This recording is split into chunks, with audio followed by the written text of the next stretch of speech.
സാധാരണഗതിയിൽ നമ്മുടെ നാട്ടിലുള്ള ഒരു വിദ്യാർത്ഥിയോ രക്ഷിതാവോ ഈ കുട്ടിയുടെ ഭാവിയെക്കുറിച്ചുള്ള തീരുമാനങ്ങൾ എങ്ങനെയാണ് എടുക്കുന്നത്?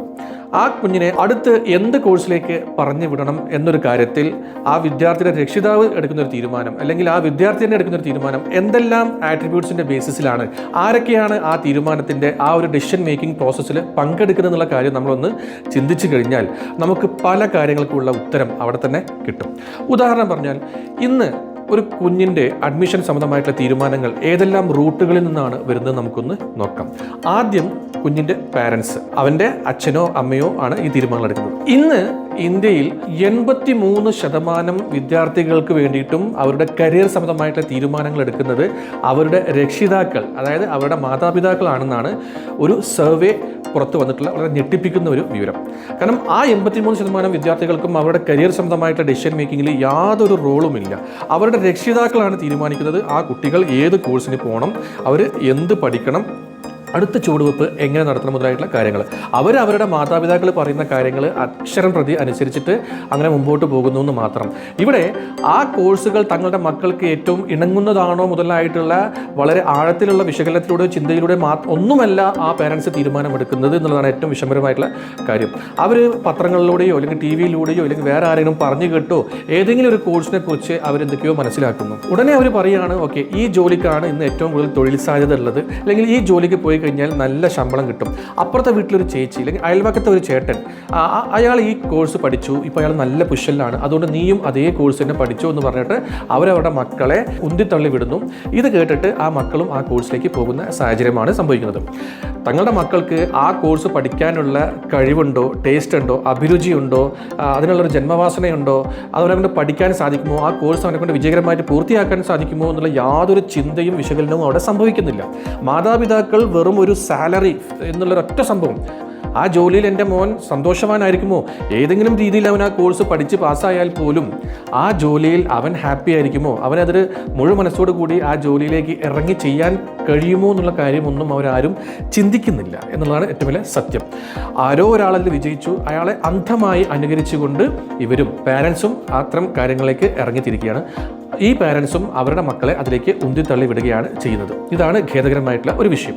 ഇനി രണ്ടാമത്തെ ഒരു ഫാക്ടർ എന്ന് പറഞ്ഞു കഴിഞ്ഞാൽ ഫ്രണ്ട്സ് ആൻഡ് പിയർ ഇൻഫ്ലുവൻസ് ആണ്. അതായത് നമ്മുടെ സമപ്രായക്കാരായിട്ടുള്ള ആളുകൾ, അതായത് നമ്മുടെ ഫ്രണ്ട്സ് ആവാം, ക്ലാസ്മേറ്റ്സ് ആകാം, നമ്മുടെ ആ ഒരു ഗ്യാങ്ങിൽപ്പെട്ട ചങ്കുകളുടെ ഒരു ഗ്യാങ്ങിൽപ്പെട്ട ആളുകളാകാം. ഇവരെന്ത് കോഴ്സ് എടുക്കുന്നോ, അവർ ഏത് കരിയർ പാത്തിലേക്ക് പോകുന്നോ അതിനെ തന്നെ അന്ധമായിട്ട് അനുകരിച്ചുകൊണ്ട് പിൻപറ്റി പോകാനുള്ള ഒരു തീരുമാനം.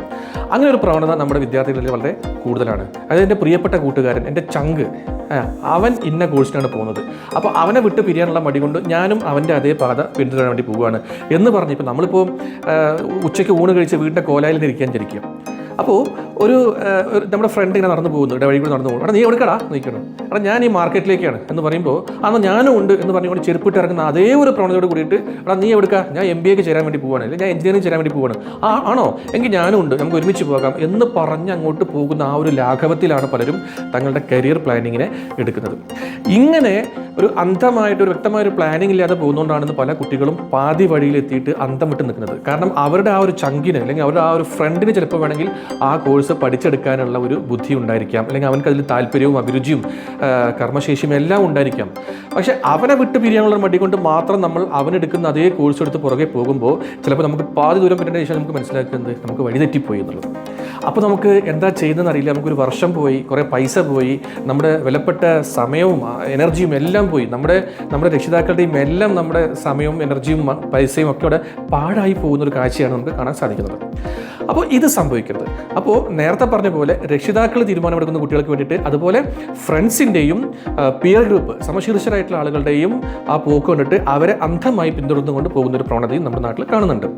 നെക്സ്റ്റ്, അയൽക്കാർ, ബന്ധുക്കൾ, അത് നെയ്ബേഴ്സ് ആൻഡ് റിലേറ്റീവ്സ് എന്ന് പറയാം, വേണമെങ്കിൽ എക്സെട്ര എന്ന് കൂടി കൊടുക്കാം.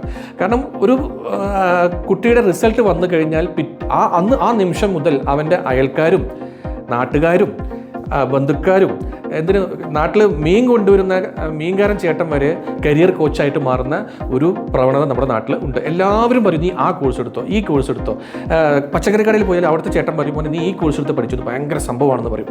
പക്ഷേ ഇവിടേക്ക് ആ കുട്ടി ടോട്ടലി കൺഫ്യൂസ്ഡ് ആവുകയാണ്. കാരണം മൾട്ടിപ്പിൾ ഓപ്ഷൻസ് വരുമ്പോൾ സ്വാഭാവികമായിട്ടും കുട്ടികൾക്കൊരു കൺഫ്യൂഷൻ വരികയും ഞാൻ എന്ത് കോഴ്സ് എടുക്കണം എന്നുള്ള കാര്യത്തിൽ അവർക്കൊരു വ്യക്തത ഇല്ലാതിരിക്കുകയും ഒരു ടോട്ടലി അങ്ങോട്ട് ബ്ലൈൻഡായി പോവുകയും ചെയ്യുന്ന ഒരു സാഹചര്യം ഉണ്ടാവാറുണ്ട്. പലരും എന്ത് ചെയ്യുന്നറിയോ, ഇതിലേതെങ്കിലും ഒരാൾ പറഞ്ഞാൽ കേട്ട് അങ്ങോട്ട് ചാടി പുറപ്പെടും. അവർ ഇത് ചിന്തിക്കില്ല, എന്നെക്കൊണ്ട് ആ കോഴ്സ് പഠിക്കാൻ സാധിക്കുമോ, എനിക്കവിടെ വിജയിക്കാൻ സാധിക്കുമോ, ആ മേഖല എനിക്ക് പറഞ്ഞിട്ടുള്ളതാണോ, അല്ലെങ്കിൽ ആ മേഖലയിൽ വിജയിക്കാൻ വേണ്ട എന്തെങ്കിലും ഒരു ചാതുര്യം എനിക്കുണ്ടോ, ഇതൊന്നും ചിന്തിക്കാതെ ഈ കുട്ടികൾ ആ വഴിക്ക് അങ്ങോട്ട് പോകുന്നത് ഒരു പ്രവണതയായിട്ട് നമുക്ക് കാണാൻ സാധിക്കുന്നുണ്ട്. ഇറ്റ്സ് ടോട്ടലി എന്താ പറയുക, ഒരു അൺവൈസ് ഡെസിഷനാണ്, നമ്മളെപ്പോഴും മനസ്സിലാക്കണം. അപ്പോൾ നമ്മൾ പറഞ്ഞു, ഇപ്പോൾ പാരൻസ് ഡെസിഷൻ എടുക്കുന്നു, ഫ്രണ്ട്സ് ആൻഡ് പിയേഴ്സ് ഇൻഫ്ലുവൻസ് ഉണ്ടാകുന്നു, അതുപോലെ തന്നെ എന്ത് സംഭവിക്കുന്നു, നെയ്ബേഴ്സ്, റിലേറ്റീവ്സ്, പിന്നെ ലോക്കലൈറ്റ്സ്, മറ്റു എല്ലാവരുടെ ഭാഗത്തു നിന്നുള്ള വരുന്ന ഈ അനാവശ്യമായിട്ടുള്ള പുഷിങ്, അവർ പറയുന്ന അഭിപ്രായങ്ങളുടെ ഒരു ഓവർലോഡ് പലപ്പോഴും കുട്ടികളെ ബാധിക്കും. നെക്സ്റ്റ് എന്താണെന്ന് വെച്ച് കഴിഞ്ഞാൽ കരിയർ കൗൺസിലേഴ്സ് എന്ന വ്യാജേന സ്കൂളുകളിലും കോളേജുകളിലൊക്കെ കയറി ഇറങ്ങുന്ന ചില ആളുകളുണ്ട്. അവർ ടോട്ടലി വരുന്നത് എന്തിനാണ്, അവരുടെ കോഴ്സിനെ പ്രൊമോട്ട് ചെയ്യാൻ വേണ്ടിയിട്ടാണ്. പലപ്പോഴും പല സ്കൂളുകളിലും ഇതിന് എൻട്രി കൊടുക്കാറുണ്ട്. ഇപ്പോൾ പല ഗവൺമെൻറ് സ്കൂളുകളിലൊക്കെ അതിന് കാര്യമായിട്ടുള്ള ഒരു നിയന്ത്രണം വന്നിട്ടുണ്ട്. ഗവൺമെൻറ്റിൻ്റെ ജിയോ ഉണ്ട്, അത് ഒരിക്കലും അനുവദിക്കരുതെന്ന് പറഞ്ഞിട്ട്.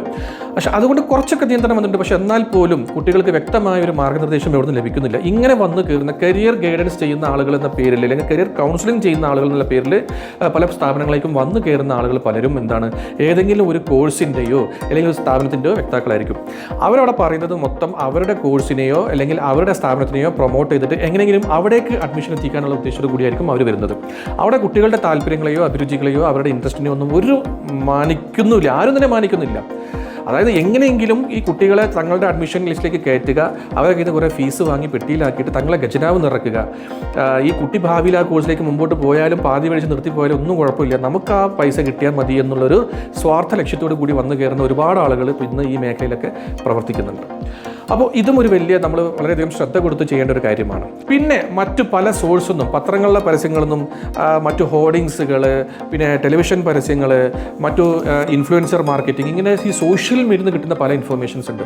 കുട്ടികൾ തന്നെ സോഷ്യൽ മീഡിയയിൽ നിന്നും ഗൂഗിളിൽ നിന്നും ഒക്കെ ചെയ്തെടുക്കുന്ന ഒരുപാട് ഇൻഫർമേഷൻസിൻ്റെ ഒരു ഓവർലോഡ് ഉണ്ട്. എല്ലാ കോഴ്സുകാരും പറയുന്നത് എന്താണ്, ഞങ്ങളുടെ കോഴ്സാണ് ഏറ്റവും ബെസ്റ്റ്, ഞങ്ങളുടെ കോഴ്സാണ് ഏറ്റവും ബെസ്റ്റ് എന്നാണ് അവർ പറയുക. ഇത് കേട്ടിട്ട് കുട്ടികൾ കൺഫ്യൂഷൻ ആവും. ഈ ദൈവമേ, അവരങ്ങനെ പറയുന്നു, ഇവരിങ്ങനെ പറയുന്നു, പക്ഷേ ഇതിൽ പറയുന്നത് ഇങ്ങനെയാണല്ലോ, അപ്പോൾ ഞാൻ ഈ കോഴ്സ് എടുത്താൽ എനിക്ക് രക്ഷപ്പെടാൻ സാധിക്കുമോ, അല്ല എൻ്റെ ഭാവി അന്താളിപ്പിലാവുമോ എന്നൊക്കെ പറഞ്ഞിട്ട് കുട്ടികൾ ആ റൂട്ടിൽ പോകാൻ ഒരുപാട് പേര് മടിച്ച് പേടിച്ച് നിൽക്കുന്ന സാഹചര്യം ഉണ്ടാവുന്നുണ്ട്. ചുരുക്കി പറഞ്ഞു കഴിഞ്ഞാൽ ഈ സോഷ്യൽ മീഡിയയുടെ ഈ ഡിജിറ്റൽ യുഗത്തിൽ ഇൻഫോർമേഷൻ്റെ ഓവർലോഡും ഒരു വലിയൊരു പ്രശ്നമായിക്കൊണ്ടിരിക്കുകയാണ്. ഞാനിവിടെ 5 കാര്യങ്ങൾ പറഞ്ഞു. ഒന്ന്, രക്ഷിതാക്കൾ ഏകപക്ഷീയമായിട്ട് വിദ്യാർത്ഥികൾക്ക് വേണ്ടിയിട്ട് തീരുമാനമെടുക്കുന്ന കാര്യം പറഞ്ഞു. രണ്ടാമത്, ഫ്രണ്ട്സിൻ്റെയും പിയർ ഗ്രൂപ്പ്സിൻ്റെയും ഒരു പ്രഷറിൻ്റെ പുറത്ത് നമ്മൾ ഏതൊരു കോഴ്സിലേക്ക് അവരെ പിരിയാനുള്ള മടി കൊണ്ട് അവരെ പിന്തുടർന്ന് പോകുന്ന സാഹചര്യം ഞാൻ പറഞ്ഞു. മൂന്നാമത് ഞാൻ പറഞ്ഞു, നമ്മുടെ നാട്ടുകാരും ബന്ധുക്കളും അയൽക്കാരും എല്ലാവരും തന്നെ നമുക്ക് വേണ്ടിയിട്ട് ഓരോ കോഴ്സുകൾ സജസ്റ്റ് ചെയ്യുന്ന സാഹചര്യം ഞാൻ പറഞ്ഞു. അതുപോലെ കരിയർ ഗൈഡൻസ് ക്ലാസ് എടുക്കാനുള്ള വ്യാജേന ആ ഒരു മുഖംമൂടി അണിഞ്ഞുകൊണ്ട് വന്നിട്ട് അവരുടെ കോഴ്സ് പ്രൊമോട്ട് ചെയ്ത് പോകുന്ന പ്രൈവറ്റ് സ്ഥാപനങ്ങളെ കുറിച്ച് ഞാൻ പറഞ്ഞു. അതുപോലെ ലാസ്റ്റ് ഞാൻ പറഞ്ഞ കാര്യം എന്താ വെച്ചിട്ടുണ്ടെങ്കിൽ, നിങ്ങൾ സോഷ്യൽ മീഡിയയിൽ നിന്നും ഗൂഗിളിൽ നിന്നും മറ്റും കിട്ടുന്ന ഈ കോഴ്സുകൾ സംബന്ധമായിട്ടുള്ള ഇൻഫർമേഷൻ ഓവർലോഡിനെ പറ്റി പറഞ്ഞു.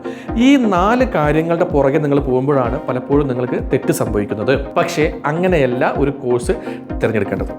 പിന്നെ എങ്ങനെയാണ് അതാണിപ്പോൾ നിങ്ങൾ ചോദിക്കുന്നത്. താൻ കുറേ നേരമായല്ലോ സംസാരിക്കാൻ തുടങ്ങിയിട്ട്, അപ്പോൾ താൻ പറ, എങ്ങനെയാണ് ഇപ്പോൾ ഞങ്ങളൊരു കോഴ്സ് തിരഞ്ഞെടുക്കേണ്ടത്? ഇതൊന്നുമല്ല ഞങ്ങൾ പിൻപറ്റേണ്ടതെങ്കിൽ, ഇതൊന്നുമല്ല ഞങ്ങൾ ചെവിക്കൊള്ളേണ്ടതെങ്കിൽ എന്നാൽ താൻ പറ, ഞങ്ങൾ എന്താ ചെയ്യേണ്ടത്? പറയാം. അടുത്ത വീഡിയോയിൽ ഞാൻ പറയുന്നുണ്ട് 5 കാര്യങ്ങൾ. 5 കാര്യങ്ങൾ ഞാനിവിടെ പറയും. ഈ 5 കാര്യങ്ങൾ നിങ്ങൾ വളരെ ശ്രദ്ധയോടെ കേൾക്കുക. ഈ ചാനൽ സബ്സ്ക്രൈബ് ചെയ്യുക, ഫോളോ ചെയ്യുക, ഇത് ഷെയർ ചെയ്യുക. നിങ്ങൾക്ക് ഇഷ്ടപ്പെട്ടാൽ തീർച്ചയായിട്ടും നിങ്ങളെപ്പോലെ തന്നെ ഈ കരിയർ പ്ലാനിങ് സംബന്ധമായിട്ടുള്ള വിവരങ്ങൾ അറിയാൻ ആഗ്രഹിക്കുന്ന നിങ്ങളുടെ വേണ്ടപ്പെട്ട ആളുകൾ, സുഹൃത്തുക്കൾ ആരെങ്കിലും ഉണ്ടെങ്കിൽ അവർക്കും കൂടി ഈ വീഡിയോ ഒന്ന് ഷെയർ ചെയ്ത് കൊടുക്കുക. ഓക്കെ, അപ്പോൾ നമുക്ക് അടുത്ത വീഡിയോയിൽ കാണാം. Good bye.